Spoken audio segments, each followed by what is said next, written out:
like I felt when I was in elementary school. Then I was like 9. And the teacher said, in case of a nuclear attack, get under your desk. And I said, why would I do that? And she said, because you'll burn faster. Welcome back to DBL. We've known him for decades as the venomous king of the rant, and in his new comedy special, he is exploring if there actually is a sunnier side to society or if all hope is lost. Please welcome to the show Grammy Award-winning comedian Louis Black. Yeah, buddy. Hello there. Hello, Mr. Sunshine.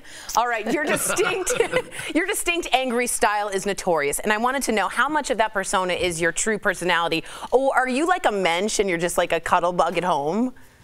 Well, I mean, if I acted like that all the time, I'd be dead. Okay? That's true. Just can't be. You can't respond to everything with anger.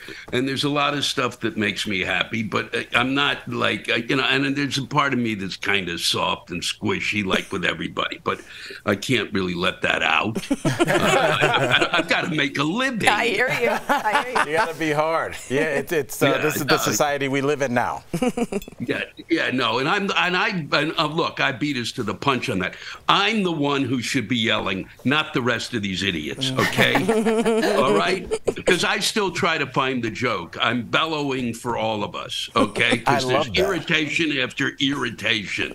But you don't, you know what? You yell at objects. That's why you got objects, all right? The tea sucks, all right? This is awful. Okay, this is terrible tea. But you know what? You don't do it at each other. Yes. All right? Yes. Stop it. Beautiful. Well, let's stay on that track because I want to know, we all know you from The Daily Show, but I want to know what you're ranting about today. I think there's a few things that might have you up in arms. Well, think about what's happening today. They're meeting to discuss whether we're going to pay our bills. Seriously, we got a debt. Whether they raise the debt limit, you're going to meet about it? No, you pay your bills. That's what you do. Yes. Okay? And if you're not going to pay your bills, if the government isn't, then none of us should pay a mortgage or rent or anything else. Boom. Go to the store and go, you know, I really like to pay you today, but, you know, I can't raise my debt limit. I love that. Ooh, that, I'm going to try. where were you when I filed for bankruptcy? Okay, so a lot of your new specials deals with the pandemic. So what do you think is the strangest thing we did as a society during that time? What we did as a society during that time was not get together and try to figure out how to deal with a pandemic, okay? And it wasn't us, all right? It was a leadership on both sides that wouldn't sit down together and discuss it. There was nothing political to be gained by making stuff up or talking about, you know, yelling at each other about, you know, how we deal with the pandemic. You sit down as the leadership, discuss how are we going to go about this so that we remain sane. Because I'll tell you this, I went nuts. That's what happened to me. I lost my mind. And I wasn't kidding around about getting under a desk. That's the way I felt like every day when they'd come out and tell me what I was supposed to do. From the very beginning, I said, they have not sat down and talked about this. Yeah, Louis, we got a lot in common, my friend, just to be frank. Yeah, definitely. We could sit down and have a good, angry conversation. But I also love a good conspiracy as well. But some have just gotten ridiculous lately. So what's the most outrageous conspiracy theory that you have heard in the last couple of years?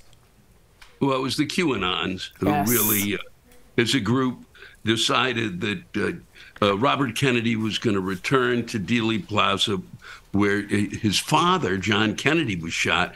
And there he was going to meet the former president, Donald Trump. And together, they were going to go to Washington and kick Joe Biden, or as I call him, the ghost of Christmas past, out of office. And that was going to be, I mean, what seriously, what planet could you be on? And they showed up. They did. They showed up there. And as soon as they did, we should have had a giant net and just dropped it on. Dude, we got to grab a coffee. You guys are love. You're love. Okay, so with the pandemic and cancel culture still on all of our minds, are there certain jokes that used to get huge laughs before, but they just don't anymore, and you had to pivot? No, because I am so seriously funny that nothing is it's always working. Everything's on total cylinders. People are going nuts.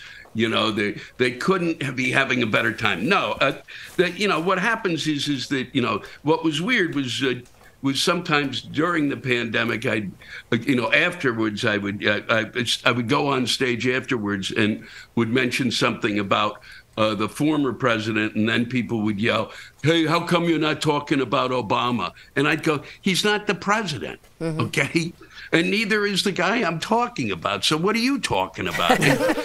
You know, it's the thing that was the thing that's the toughest, you know, after the pandemic is that they made the pandemic political, and once you did that, certain things that you could talk about went out the window. I still talked about them because I like to yell at the audience, and they get a big kick out of that.